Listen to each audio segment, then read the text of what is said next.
आज हमें जो चैप्टर कवर करना है वो आपके बैंकिंग का यूनिट नंबर 6 है, pro pharma of financial statement of A bank. ठीक है, चैप्टर का नाम है चैप्टर 6, मतलब इसमें हमें बैंकिंग के फाइनेंशियल स्टेटमेंट्स के बारे में पढ़ना है। इस चैप्टर की बात करें, बोर्ड के एग्ज़ाम में ये वेटेज रखता है 5 मार्क्स का। आपका जो बैंकिंग का स्किल सब्जेक्ट है ये एकेडमिक सब्जेक्ट से अलग है। इस सब्जेक्ट का जो पेपर होगा वो 60 मार्क्स का होगा, 3 घंटे का, उसमें ये 5 नंबर का चैप्टर आएगा। अब इस चैप्टर से अगर हम बात करें तो मेनली इस चैप्टर के अंदर 3 टॉपिक बनते हैं। पहला आपका बनता है जो आपको अच्छे से पढ़ने हैं, एग्ज़ाम में कई बार पूछे गए हैं, प्रॉफिट एंड लॉस अकाउंट का फॉर्मेट, बैलेंस शीट का फॉर्मेट और एनपीए। लेकिन इनको पढ़ने से पहले थोड़े से बेसिक चीज़ें हमें पढ़नी पड़ेंगी, वो हम पढ़ते हैं। तो सबसे पहले जो हमें इसके अंदर टॉपिक कवर करना है वो करना है अकाउंटिंग प्रोसेस के बारे में। तो जो कॉमर्स बैकग्राउंड के बच्चे हैं उन लोगों को अकाउंटिंग प्रोसेस के बारे में पहले से पता होगा, उन्होंने अच्छे से पढ़ भी रखा होगा। जैसे अकाउंटिंग प्रोसेस की बात करें, आई से आता है आइडेंटिफिकेशन ऑफ बिजनेस ट्रांजेक्शन। ठीक, मतलब अकाउंटिंग में सबसे पहले हमें बिजनेस की ट्रांजेक्शन को आइडेंटिफाई करना होता है। ठीक, मतलब ऐसे ट्रांजेक्शन्स जो बिजनेस से रिलेट करते हैं। आप एग्जांपल में ले सकते हो रेंट पेड फॉर फैक्ट्री, या फिर आप लिख सकते हो electricity bill paid for proprietor house. तो इन दोनों में अगर हम बात करें बिजनेस से रिलेट करने वाले ट्रांजैक्शन ये प्रोप्राइटर का पर्सनल ट्रांजैक्शन है, तो ये हमारा बिजनेस में रिलेट नहीं करेगा। तो सबसे पहले हमें आइडेंटिफिकेशन करनी होती है ट्रांजैक्शन की। उसके बाद एम से आता है आपका measurement of transaction in terms of money. जो ये ट्रांजैक्शन था इसको मनी की टर्म्स में हमें मेजर करना होता है। उसके बाद आर से हमारा आता है रिकॉर्डिंग। मनी की टर्म से मेजर करने का मतलब, भाई रेंट पे किया है तो रेंट की कुछ ना कुछ वैल्यू होगी ना, जो हमने पे करी 10,000 20,000 30,000, तो इसको मनी में मेजर करना। ठीक, अगला स्टेप आता है रिकॉर्डिंग। रिकॉर्डिंग जो है, हम अगर अकाउंट्स की बात करें तो हम जर्नल में करते हैं। जर्नल एंट्रीज हमारी जो ओरिजिनल बुक ऑफ एंट्री होती है उसके अंदर करते हैं। उसके बाद सी से हमारा होता है क्लासिफिकेशन। क्लासिफिकेशन हम लोग जो हैं वो लेजर में करते हैं अकाउंटिंग के अंदर। ठीक, उसके बाद एस से हमारा हो जाता है समराइजेशन। समराइजेशन जो है वो हम लोग करते हैं ट्रायल बैलेंस की फॉर्म में। ठीक है, सब 11th में कॉमर्स बैकग्राउंड के बच्चों का पढ़ा हुआ होगा। ए से हमारा आता है एनालिसिस। एनालिसिस मतलब जो भी हमने अकाउंट्स अब तक बनाए, मतलब जर्नल एंट्रीज में जनरल बनाए, डेबिट क्रेडिट करके लेजर में अकाउंट्स बनाए वेरियस टाइप्स के, ट्रायल बैलेंस में स्टेटमेंट बनाया ट्रायल बैलेंस का, इसमें हमारे सारे अकाउंट्स की समरी शो हो रही है। उसके बाद हम एनालिसिस करेंगे। एनालिसिस के अंदर हम ट्रेडिंग और P&L अकाउंट बनाते हैं और बैलेंस शीट बनाते हैं, जिसकी मदद से हम लोग पूरे साल में होने वाला प्रॉफिट और लॉस को कैलकुलेट करते हैं। तो एनालिसिस के अंदर हमें यही करना होता है। तीसरा आखिरी काम होता है हमारा कम्युनिकेटिंग टू यूजर्स। मतलब अब जो भी हमें साल के एंड में होगा, ठीक, वो हम जो भी हमारे यूज़र होंगे, मतलब अकाउंट बिजनेस से रिलेट करने वाले पर्सन्स होंगे हमारे, उनको हम वो बात अपनी इन्फॉर्मेशन कन्वे कर देते हैं कि हमें कितना प्रॉफिट हुआ कितना लॉस हुआ। तो सबसे पहले आपको यही पढ़ना है। अगर बाई चांस से आ जाता है 4 नंबर में तो आप इसको लिख सकते हो। बैंकिंग में बस थोड़ा सा प्रोसेस का चेंज हो जाता है। अगर हम बात करें प्रोसेस कोई चेंज नहीं होता, सेम प्रोसेस रहता है। अकाउंटिंग में भी अगर हम बात करें जनरल को बनाने के लिए हम सबसे पहले वाउचर्स बनाते हैं। आपने डिफरेंट काइंड्स के वाउचर्स पढ़े होंगे, जैसे कि कैश मेमो 11th क्लास में, invoice, debit note, credit note. तो ये हमारे डिफरेंट काइंड्स के वाउचर्स होते थे, लेकिन ये अकाउंटिंग में हुआ करते थे। अकाउंट्स में होते थे, जो हम नॉर्मल किसी कंपनी के अकाउंट बनाते थे। अगर मैं बात करूं कंपनी की क्लासिफिकेशन की, तो कैश फ्लो स्टेटमेंट जब आपको पढ़ाया गया होगा तो आपको बताया भी गया होगा कंपनी दो तरह की होती हैं, एक हमारी फाइनेंशियल कंपनीज हो गई और एक हमारी नॉन फाइनेंशियल कंपनीज हो गई। फाइनेंशियल कंपनीज वो कंपनीज हो गई जो काम ही लोन वगैरह देने और या लेने का करती हैं बेसिकली, और नॉन फाइनेंशियल कंपनीज वो कंपनीज हो गई जो गुड्स को प्रोड्यूस करके या फिर गुड्स को प्रोड्यूसर से खरीद के कहीं पे बेचती हैं। ठीक, तो हमारा अगर हम बैंकिंग की बात करें तो बैंकिंग की शुरुआत भी हमारी वाउचर से ही होती है, लेकिन बैंक में जो वाउचर्स होते हैं वो थोड़े से अलग टाइप के वाउचर्स होते हैं। अब काम को आसान करने के लिए अगर हम बात करें, वाउचर्स भी डिफरेंट काइंड्स के होते हैं, जैसे हमें इसमें पता है अकाउंटिंग में होते हैं, तो ऐसे बैंक में भी डिफरेंट काउंट्स के वाउचर्स हुआ करते हैं। तो वाउचर्स को हम डिटेल में थोड़ा सा कवर कर लेते हैं।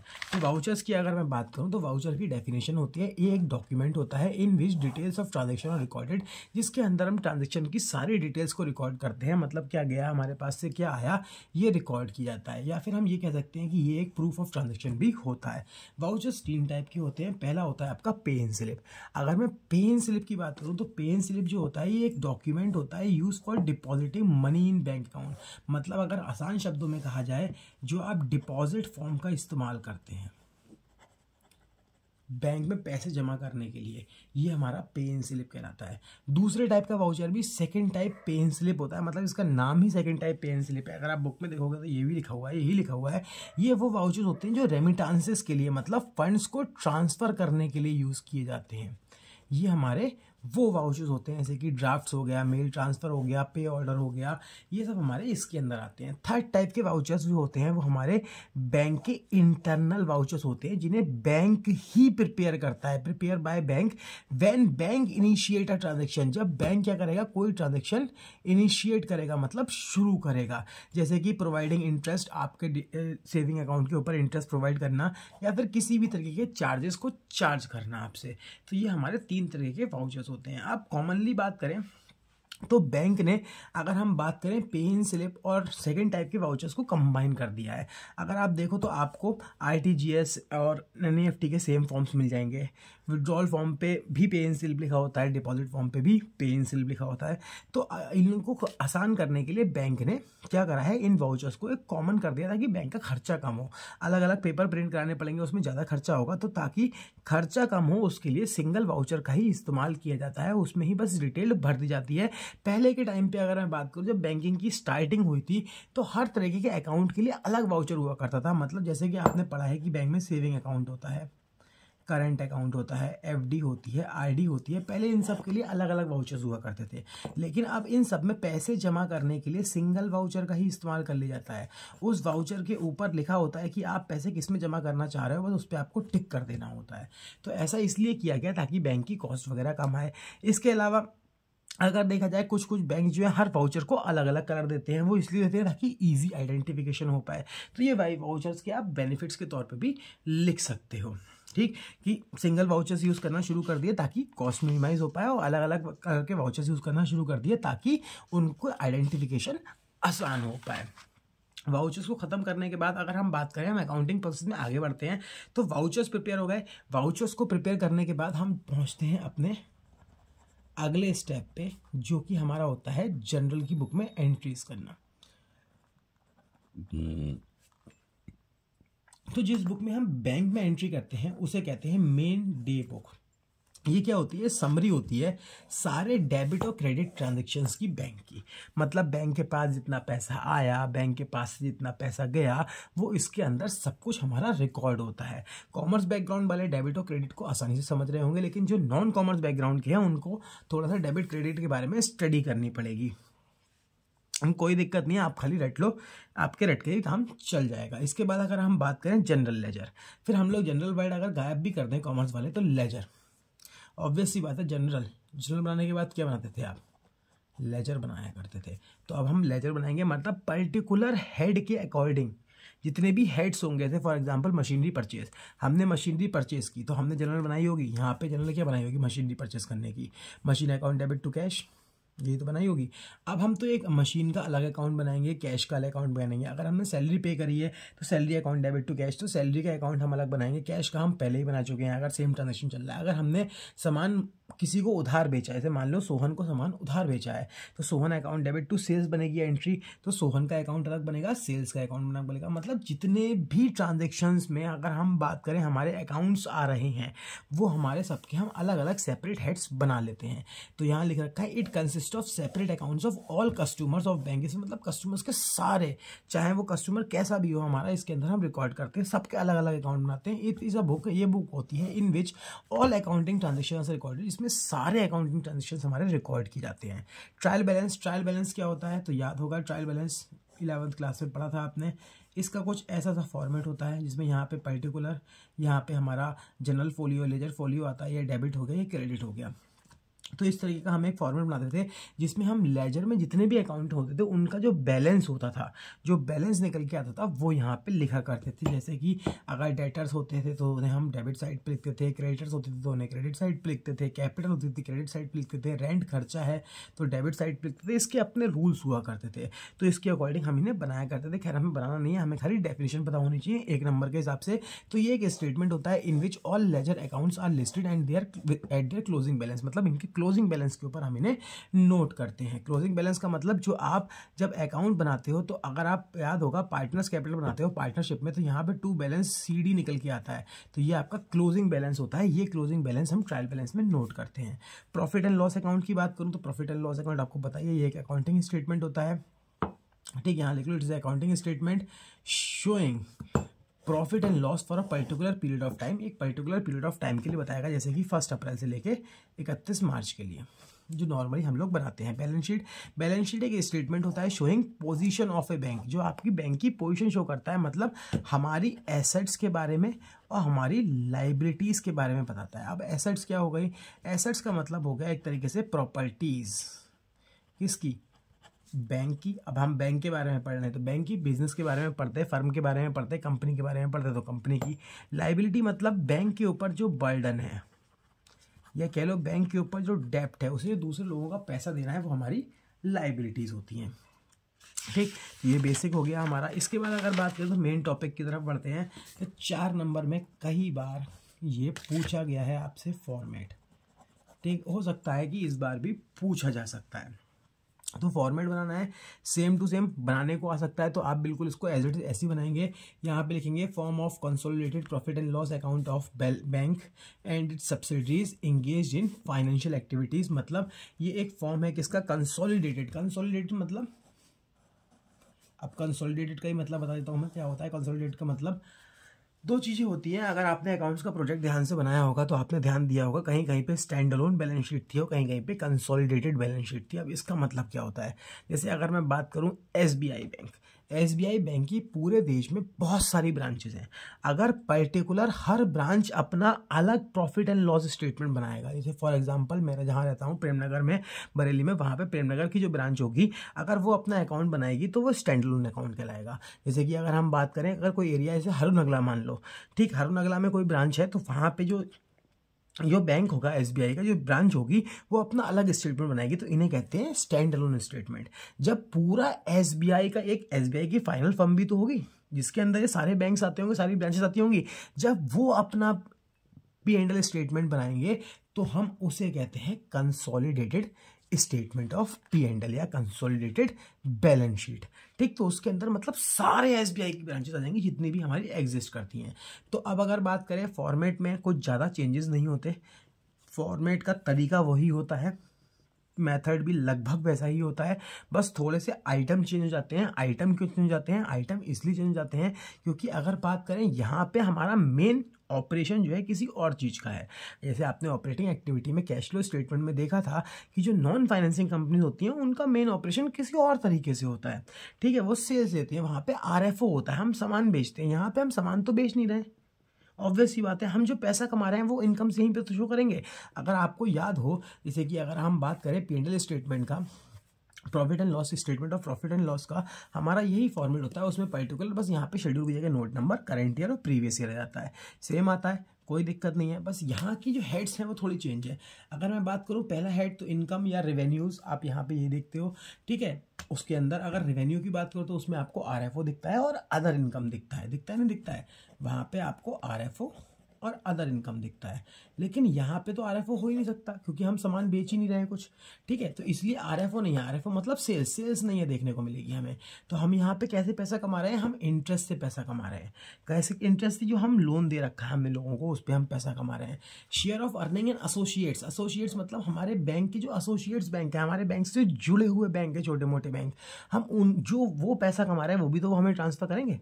जैसे फॉर एग्जांपल अगर बात करो केएफसी की, जो इंडियन ब्रांच होगी, जो केएफसी की मेन बॉडी होगी आपकी यूएसए में या कहीं पे भी होगी, या मैकडोनल्ड्स की ले लो, वो अपने फंड्स प्रॉफिट को यहाँ वहाँ ट्रांसफर करते होंगे, नहीं करते होंगे। तो ऐसे ही ये भी जो यहाँ प्रॉफिट्स कमाते होंगे, ये भी अपनी मेन ब्रांच को ट्रांसफर करते होंगे। तो इनका शेयर ऑफ अर्निंग मेन इनके ब्रांचेस के अंदर, एसोसिएट्स के अंदर।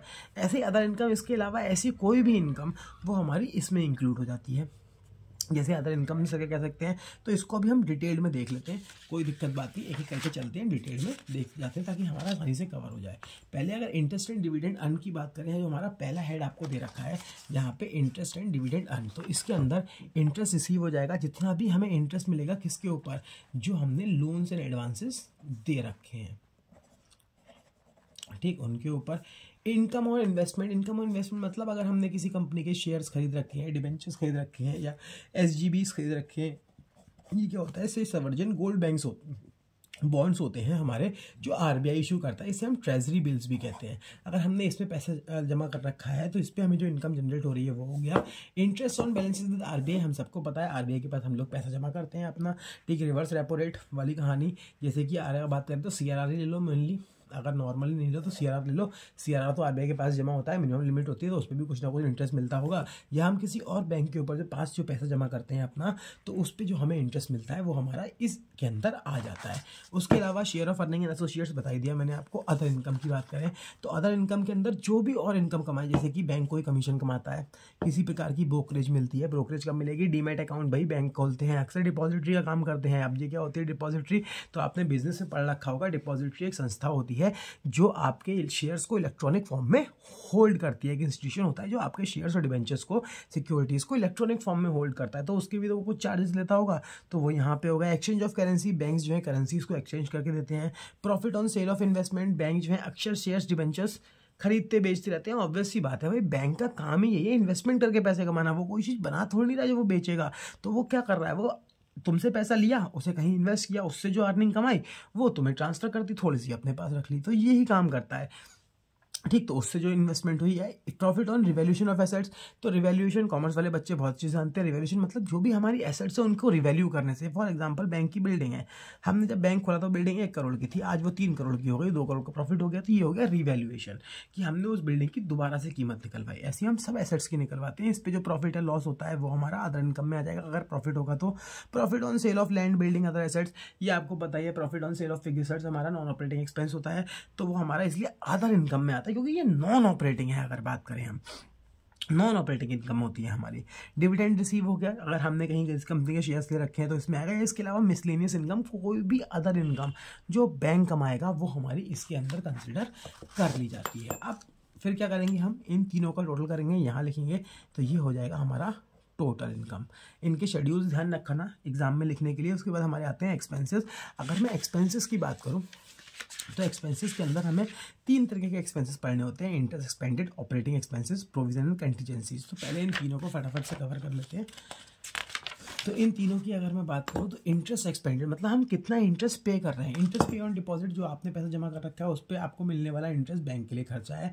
Interest paid on RBI and interbank boring, अगर हमने आरबीआई से कोई पैसा बोरो कर रखा है बैंक रेट पे या रेपो रेट पे, या हमने किसी और बैंक से कोई पैसा ले रखा है, कॉल मनी वगैरह ले रखी है, तो वो इस पर आएगा। इसके अलावा हमने किसी भी प्रकार का अदर कोई खर्चा किया तो वो हमारा इसमें आता है। इंटरेस्ट से रिलेट करता हुआ होना चाहिए, ये भी ध्यान रखना है इसमें। ये अदर मतलब इंटरेस्ट से रिलेट करता हुआ होना चाहिए। इसके अलावा ऑपरेटिंग एक्सपेंस, ये वो खर्चे हो गए जो बैंक को चलाने में हमें बैंक के डे टू डे ऑपरेशंस के लिए रिक्वायर्ड होते हैं, ठीक। ये हमारे इसके अंदर आ जाते हैं, मतलब बैंक को चलाने के लिए जो खर्चे होते हैं, जैसे कि एम्प्लॉयज़ की सैलरी देनी है, एम्प्लॉयज़ का प्रोविजन बनेगा, मतलब प्रोविडेंट फंड हो गया आपका। अगर हमने बैंक जो है अपना किसी बिल्डिंग में खोल रखा है, वो रेंट पे है, सरकार को टैक्स देना है, बिजली का बिल देना है, बैंक का एडवर्टाइजमेंट कराना है, पब्लिसिटी करानी है, ये इसमें आएगा। बैंक के भैया पास जो एसेट्स हैं, कंप्यूटर है, एटीएम मशीन्स है, सीडीएम मशीन्स है, कैश डिपॉजिट मशीन्स है, उनके ऊपर डेप्रिसिएशन लगेगा, वो इसमें आएगा। बैंक के जो डायरेक्टर्स हैं उन्हें सैलरी भी देनी होगी, अलाउंसेस भी देने होंगे हमें, अलाउंसेस मतलब अलग अलग टाइप के भत्ते देने होंगे, वो इसमें आ जाता है।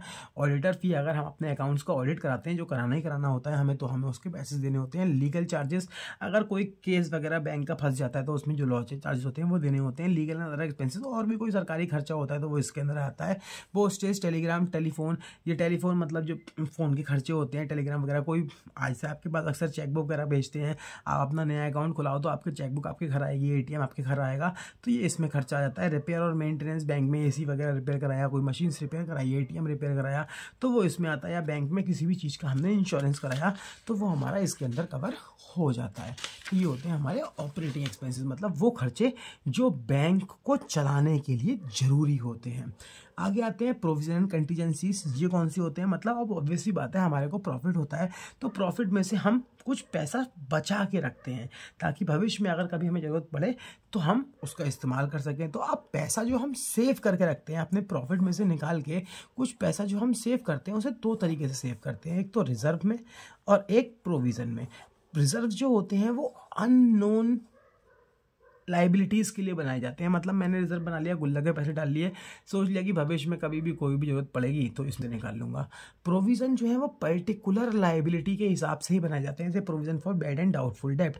अगर डेटर्स हमारा पैसा मार देंगे तो हम उसको रिकवरी वहाँ से करेंगे, ठीक। तो ये हमारा इसमें आता है। इसको ऐसे याद कर सकते हो, आपने पिक्चर देखी होगी मुझसे शादी करोगे सलमान खान की, ठीक। उसके अंदर उसने अपनी दादी की आँख के ऑपरेशन का, बहन की शादी का, सबकी गुल्लक अलग अलग बना रखी थी, तो वो सारे प्रोविजंस हैं, ठीक। लाइबिलिटी है, हमें पता है हमें देने पड़ेंगे, भविष्य में नुकसान हो सकता है तो उसके लिए प्रोविजन बनाते हैं। मतलब जो नॉन लॉसेस होते हैं उनके लिए बनाए जाते हैं। तो ये वो प्रोविजंस की बात हो रही है। तो इसमें हमें पता है इनकम टैक्स हमें पे करना ही करना है और भी टैक्सेस पे करने हैं, तो उनके लिए प्रोविजन हो गया। Provision for NPA. एनपीए क्या होता है? बैंक का बहुत सारा कभी कभी लोन का पैसा मर जाता है, बैंक को नहीं मिलता, ठीक, वो इसमें आता है। प्रोविजन फॉर इन्वेस्टमेंट, मतलब इसको ऐसे समझ सकते हो आईएफआर, इन्वेस्टमेंट फ्लक्चुएशन रिजर्व के तौर पे, अब ये इसमें आ जाएगा। इसके अलावा और भी कोई प्रोविजन अगर हमने बना रखे हैं तो वो हमारे इसके अंदर आते हैं। एप्रोप्रिएशन। एप्रोप्रिएशन मतलब हो गया डिवीजन ऑफ प्रॉफिट। अब बैंक ने जो प्रॉफिट कमाया भाई वो भी तो बटेगा, तो अभी बात करी ना, प्रॉफिट में से कुछ प्रोविजन निकल गए तो बाकी क्या होगा? स्टेचुरी रिजर्व्स में ट्रांसफर हो जाएगा, उसमें से गवर्नमेंट का हिस्सा कुछ चला जाएगा, क्योंकि सरकारी बैंक होंगे तो पीएसयूज होंगे, वहाँ चला जाएगा। इसके अलावा जो बैंक के शेयर होल्डर्स होंगे उन्हें हम डिविडेंड पे कर देंगे। तो ये हमारे, अगर हम बात करें, एप्रोप्रिएशंस होते हैं। तो अगर बात करो तो आपके इसमें एप्रोप्रिएशंस इसमें आ जाते हैं। प्रोविजन कंटीजेंसीज क्या होती है? प्रोविजन बता दी मैंने। कंटीजेंसीज मतलब ऐसे समझ लो ऐसी लाइबिलिटीज़ जो अभी हमें उम्मीद ही नहीं है कि हमारे ऊपर आ सकती है, हमें उन्हें पे करना पड़ सकता है। जैसे कोर्ट में कोई हमारे खिलाफ केस चल रहा है, लेकिन अभी वो जो है वो पक्का नहीं है उसका कि हमारे अगेंस्ट में फैसला आएगा या हमारे फेवर में फैसला आएगा। अगर अगेंस्ट में आएगा तो हमें पेमेंट करना पड़ेगा, कंपनसेशन पे करना पड़ेगा, अगर फेवर में आएगा तो नहीं करना पड़ेगा। तो ये इसलिए कंटीजेंसीज में माना जाता है। तो इन सबको अगर हम प्लस कर दें टोटल एक्सपेंस आ जाएंगे। फिर हम क्या निकालेंगे? कंसोलिडेटेड नेट प्रॉफिट और लॉस निकालेंगे, मतलब इसमें से इसे माइनस कर देंगे, फर्स्ट माइनस सेकंड, तो हमारा प्रॉफिट निकल के आ जाएगा। अब इसमें से हम माइनॉरिटी इंटरेस्ट माइनस करते हैं। ये क्या होता है माइनॉरिटी इंटरेस्ट? माइनॉरिटी इंटरेस्ट क्या होता है? अगर माइनॉरिटी इंटरेस्ट की बात करूँ तो ये ऐसे समझ सकते हो, इसे आप लोग आसानी से, कभी अगर कोई बैंक किसी दूसरे बैंक को टेक ओवर करता है तो उस बैंक के जिस बैंक को टेक ओवर किया, फॉर एग्जांपल एचडीएफसी ले लेते हैं हम। एचडीएफसी ने मान लो किसी कैनरा बैंक ले लो, कैनरा बैंक को टेक ओवर किया, तो भाई कैनरा बैंक के भी तो कुछ शेयर होल्डर्स होंगे जिन्होंने कैनरा बैंक में पैसा लगा रखा होगा अपना, तो वो शेयर होल्डर हमारे माइनॉरिटी शेयर होल्डर में आ जाएंगे, हमारे माइनॉरिटी इंटरेस्ट के अंदर हम शो कर देते हैं, ठीक। अभी के लिए इतना समझ लो। डिटेल्ड में अगर पढ़ना हो तो इसे आपको बीकॉम में पढ़ने को मिल जाएगा जब आप अमलगमेशन नाम का चैप्टर पढ़ेंगे, ठीक। तो ये हमारे माइनॉरिटी इंटरेस्ट में वो वाले शेप वो आते हैं रिकंस्ट्रक्शन में, आप ये अमलगमेशन के अंदर पढ़ेंगे बीकॉम के अंदर। तो अभी के लिए बस खाली इतना रख लो कि माइनॉरिटी इंटरेस्ट के अंदर हमारे वो शेयर होल्डर आएंगे अगर हम किसी कंपनी को टेक ओवर कर लेते हैं, हम मर्ज कर लेते हैं अपने अंदर, ठीक। तो ये हमारा इसके अंदर आ जाता है। इसके बाद ये माइनस करने के बाद profit and loss for the year आपके लिए बच जाता है। उस प्रॉफिट एंड लॉस में से हम लोग सारे एप्रोप्रिएशन कर देते हैं, मतलब प्रॉफिट का बंटवारा कर देते हैं, जो हमने आगे पढ़ा था। तो एक टॉपिक हमारा यहाँ पे ये कवर हो जाता है। इसके बाद अगर मैं बात करूं तो ये हमारा टॉपिक P&L का पूरा कवर हो गया। P&L को कवर करने के बाद अगर आप देखोगे तो अगला टॉपिक जो हमें कवर करना है, 3 ही टॉपिक थे हमारे इसके अंदर, जो अगला टॉपिक हमें कवर करना है वो हमें कवर करनी है बैलेंस शीट का फॉर्मेट। तो बैलेंस शीट का फॉर्मेट यहाँ दे रखा है, ये भी 4 नंबर के लिए मोस्ट इंपॉर्टेंट है, पूछा गया है। कभी कभार पर्टिकुलर इसके हेड्स भी पूछे गए हैं, ऐसा ही इसके अंदर भी हुआ है। अगर मैं बात करूँ, एक बार क्वेश्चन में ऐसा पूछा गया था कि इनकम के अंदर, अदर इनकम के अंदर आने वाली चीज़ें बता दें। प्रॉफिट एंड लॉस स्टेटमेंट के अंदर जो इनकम्स होती हैं, इनकम के हेड में अदर इनकम्स को एक्सप्लेन कर दें, उनके अंदर क्या क्या आता है। तो इनको आपको ये नहीं एक्सप्लेन करना है कि ये होती क्या है। जैसे profit on sale of investment है क्या, बस खाली इनके नाम लिखने हैं, ज़्यादा मेहनत नहीं करनी है, खाली बस नाम रटने हैं। जितने याद हो पाए उतने याद करो, ज़्यादा जरूरी नहीं कि सब याद करो, ठीक है। तो आराम से करो, पॉज करके लिख लेना अगर लिखना चाहो तो, कोई समस्या हो, वरना मैं इसकी PDF ग्रुप में भेज भी दूंगा, ठीक। तो आगे हम बढ़ते हैं, हमें फॉर्मेट कवर करना है, तो हम फॉर्मेट कवर कर लेते हैं अब। तो फॉर्मेट हमारे बैलेंस शीट का बिल्कुल वही है, कंसोलिडेटेड। ये बस यहाँ पे बैलेंस शीट आ जाएगा। अगर मैं कंपैरिजन की बात करूँ पिछले फॉर्मेट से, तो वहाँ पे आप प्रॉफिट एंड लॉस लिख रहे थे, यहाँ पे बस बैलेंस शीट लिख रहे हो, सेम है। यहाँ पे बैलेंस शीट आ गया, वहाँ पे प्रॉफिट एंड लॉस आ रहा था, बाकी सब कुछ सेम रहेगा। पर्टिकुलर शेड्यूल, ये सब कुछ पूरा फॉर्मेट आपका सेम रहता है, बस हेडिंग्स चेंज होती हैं।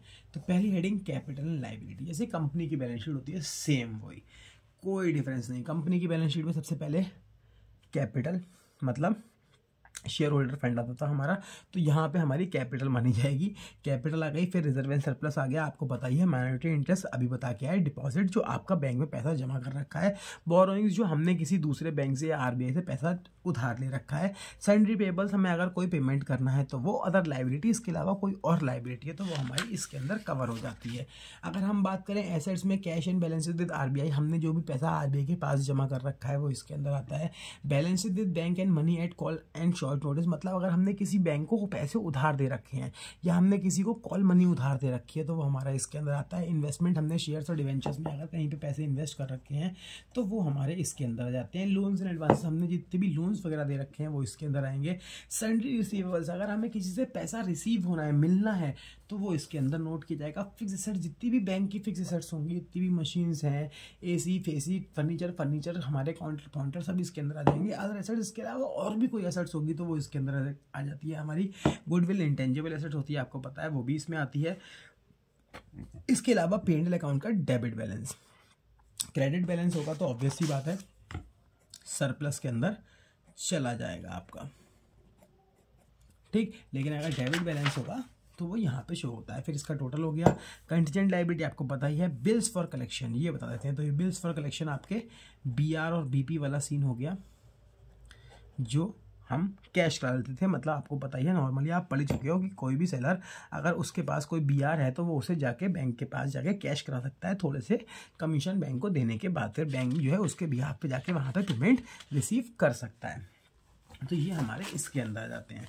अगर इसे आपको डिटेल में पढ़ना हो, वैसे डिटेल में पढ़ने की इतनी ज़रूरत नहीं है, आप खुद लिख सकते हो, लेकिन कुछ चीज़ों के बारे में बस इन्फॉर्मेशन होनी चाहिए। जैसे कि अगर मैं बात करूँ तो इसके अंदर हमारी ये बुक है आपकी बैंकिंग की, इसके अंदर लायबिलिटी की डेफिनेशन आप नॉर्मल वही लिख सकते हो, कैपिटल की डेफिनेशन आप वही लिख सकते हो। अगर कैपिटल के बारे में थोड़ी सी हम स्टडी करना चाहें आगे, तो आप देख सकते हो कि कैपिटल हमारी जो होती है वो 3 तरह की होती है, जैसे कि कंपनी के अंदर होती है, ठीक। पहली होती है आपकी ऑथराइज शेयर कैपिटल, दूसरी होती है इशूड शेयर कैपिटल, और तीसरी होती है सब्सक्राइब शेयर कैपिटल, ठीक है। ये आपकी अकाउंट्स वाली ही है, सेम ऑथराइज शेयर कैपिटल जो आपकी MOA में आपने मैक्सिमम शेयर कैपिटल लिख दी कि इतनी हमारी होगी, ये आपकी मैक्स शेयर कैपिटल होती है। इशूड शेयर कैपिटल, जितने आपने शेयर इशू कर दिए। सब्सक्राइब मतलब जितने लोगों ने खरीद लिए। फॉर एग्जांपल मेरी ऑथराइज शेयर कैपिटल है, मैंने जब बैंक खोला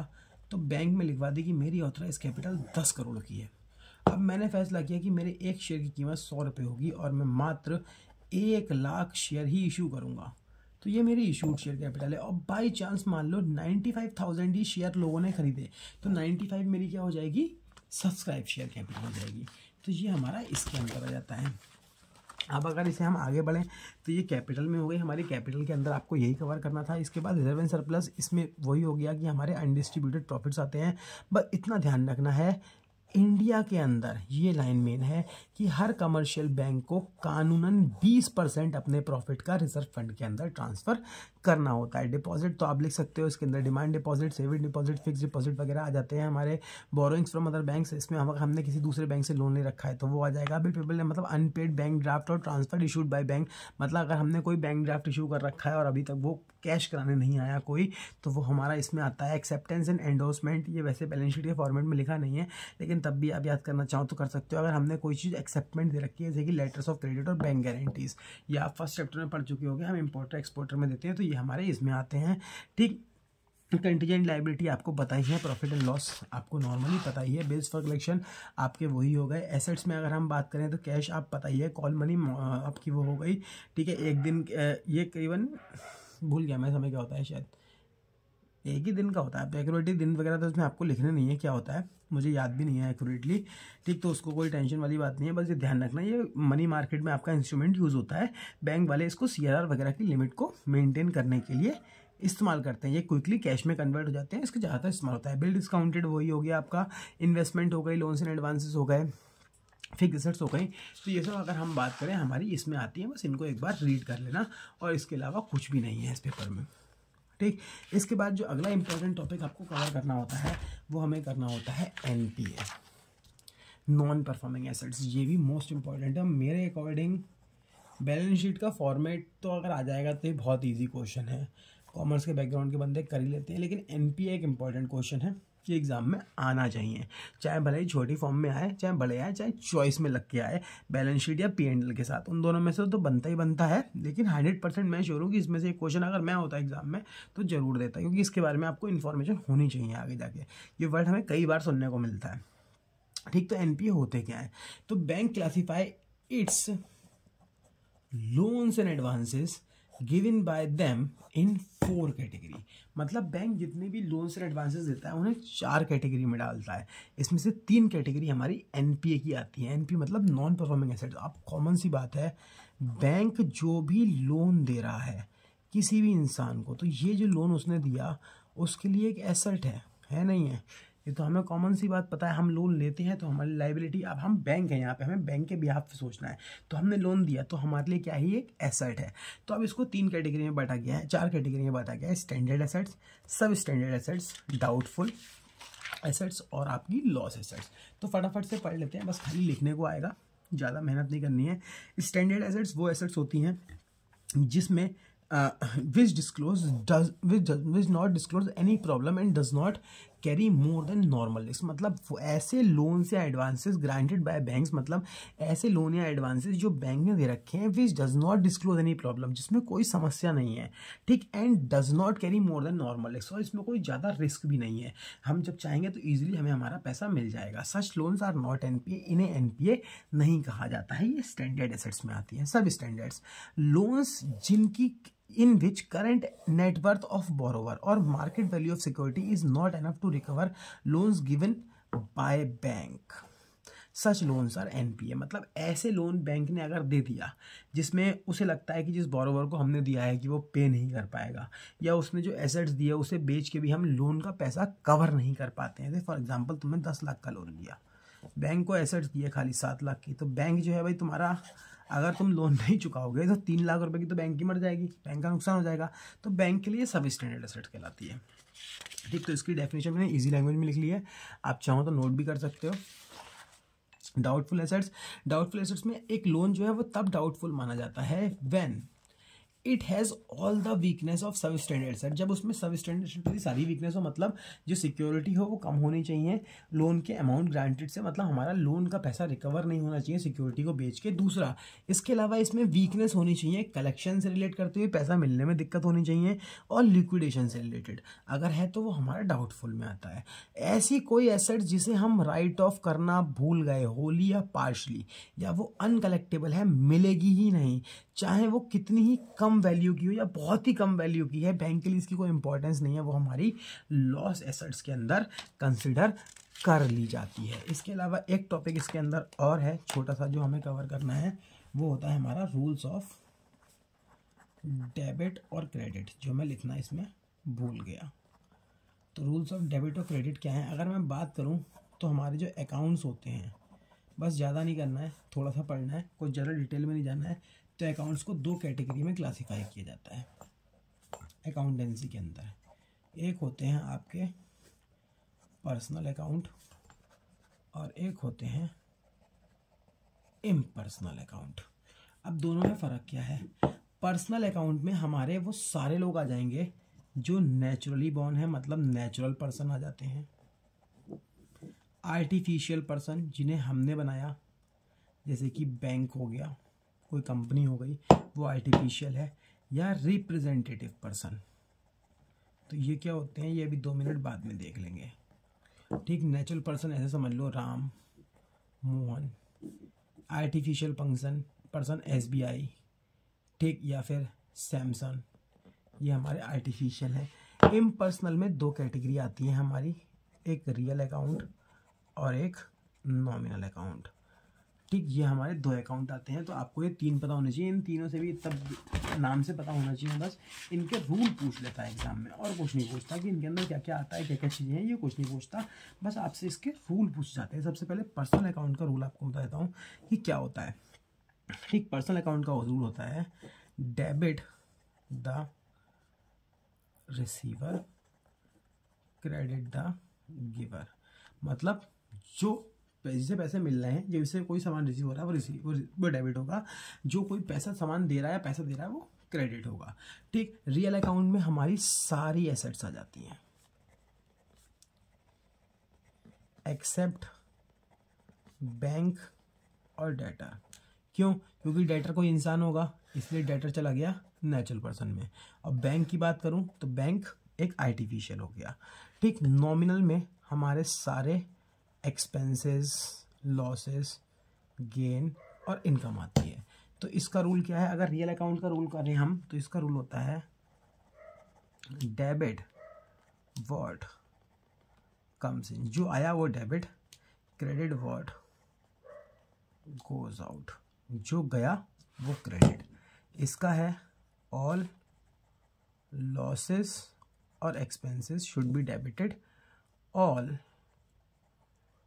इनकम और gain should be credited. But आपको ये 3 रूल और याद कर लेने हैं, और इसके अलावा कुछ नहीं है इस चैप्टर के अंदर, इतना ही है, इसके अलावा कुछ नहीं है। ठीक, तो ये अच्छे से कर लेना, बाकी अगले चैप्टर की वीडियो बाद में डाल देंगे।